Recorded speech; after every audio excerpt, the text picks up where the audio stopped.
यह कहानी है एक लड़के की। किसी गांव में बंटी नाम का एक लड़का रहता था। वह परीक्षा देने के लिए गुजरात जा रहा था। ठंडी का दिन था। चारों तरफ से कोहरा छाया हुआ था। आमने सामने कोई दिख नहीं रहा था। 15 घंटा प्रवास करने के बाद वह गुजरात पहुंचा था। परीक्षा अगले ही दिन थी, इसलिए वह एक होटल में रहने के लिए सोचा। रात हो गई थी और कहीं भी उसे उसके बजट में सस्ता होटल नहीं मिल रहा था।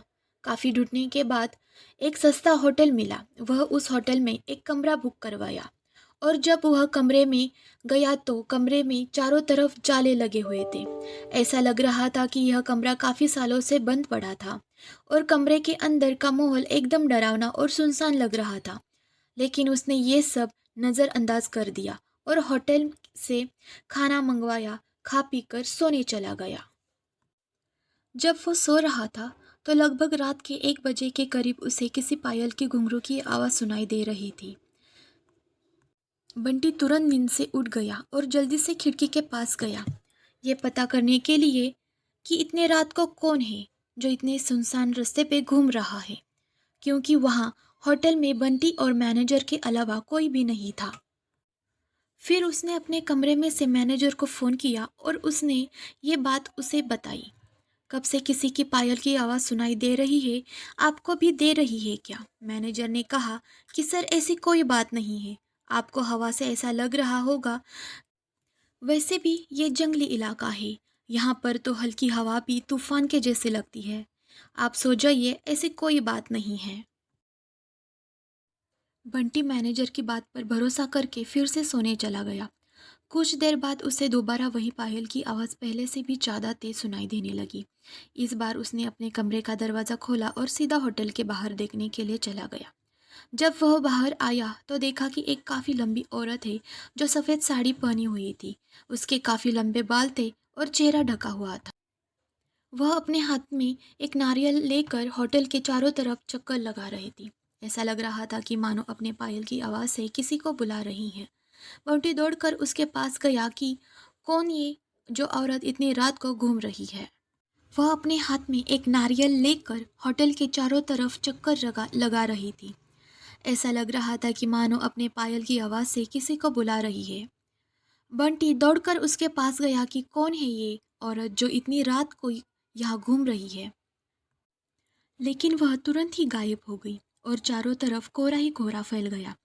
बंटी भी थोड़ा घबरा गया, क्योंकि जिस औरत को वह सामने देख रहा था अब वो नहीं दिखाई दे रही थी। बंटी अपने होटल में वापस जाना चाहता था, लेकिन उसे दोबारा पायल की आवाज़ सुनाई देने लगी। बंटी अब उसे ढूंढते हुए जंगल की ओर जाने लगा। चलते चलते वह अपने होटल से इतनी दूर आ गया उसे पता ही नहीं चला। फिर उसने उस घने जंगल में कुछ ऐसा देखा कि उसका दिल ही दहला गया। उसने देखा कि उस औरत ने एक पीपल के पेड़ के नीचे 5 लाशें रखी थी और बारी बारी से एक एक को नोच नोच कर खा रही थी। उसका मुंह खून से लथपथ था और चेहरा भी एकदम डरावना था। बंटी जब ये सब देखा तो उसके पाँव तले की जमीन खिसक गई।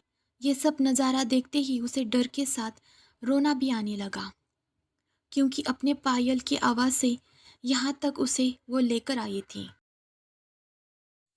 लेकिन उसने हिम्मत से काम लिया और हनुमान चालीसा पढ़ते पढ़ते धीरे से वहाँ से भाग गया, ताकि भूत उसे देख ना ले। लेकिन भूत तो भूत है। बंटी जैसे ही वहाँ से भागने की कोशिश किया, वो चुड़ैल अचानक से सामने आ गई और उसे इशारों से अपने अड्डे पर ले जाने लगी, जहाँ पर उसने लाशें रखी थी। बंटी हनुमान जी का जाप करके इतनी तेज से वहाँ से भागा।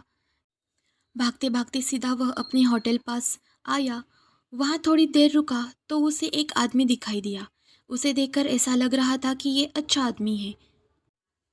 वह बंटी के पास आकर बोला, अरे भाई, क्या हुआ? तुम्हें इतना डरे हुए क्यों हो? बंटी ने सारा किस्सा उस आदमी को सुनाया तो उसने बताया कि भाई, तुम बहुत किस्मत वाले हो कि आज तुम बच गए। वो भूत किसी को भी नहीं छोड़ती। और तुम इस होटल में क्या कर रहे हो? इसको तो बंद हुए काफ़ी साल हो गए। बंटी जब उस आदमी का इतना बात सुना तो उसका डर कर मारे पसीने निकल गए। फिर वह आदमी बताने लगा कि इस होटल में बहुत साल पहले एक लड़की के साथ 4-5 लड़के उसका भयानक तरीके से रेप करके मार दिया गया था। लड़की तो मर गई लेकिन किसी को भी नहीं छोड़ी, और जो भी रात के समय इस रास्ते से गुजरता है सबको अपने कब्जे में लेकर उसे मार देती है। और कुछ दिन बाद इस होटल पर पुलिस का छावा पड़ा, तब से ये होटल बंद है।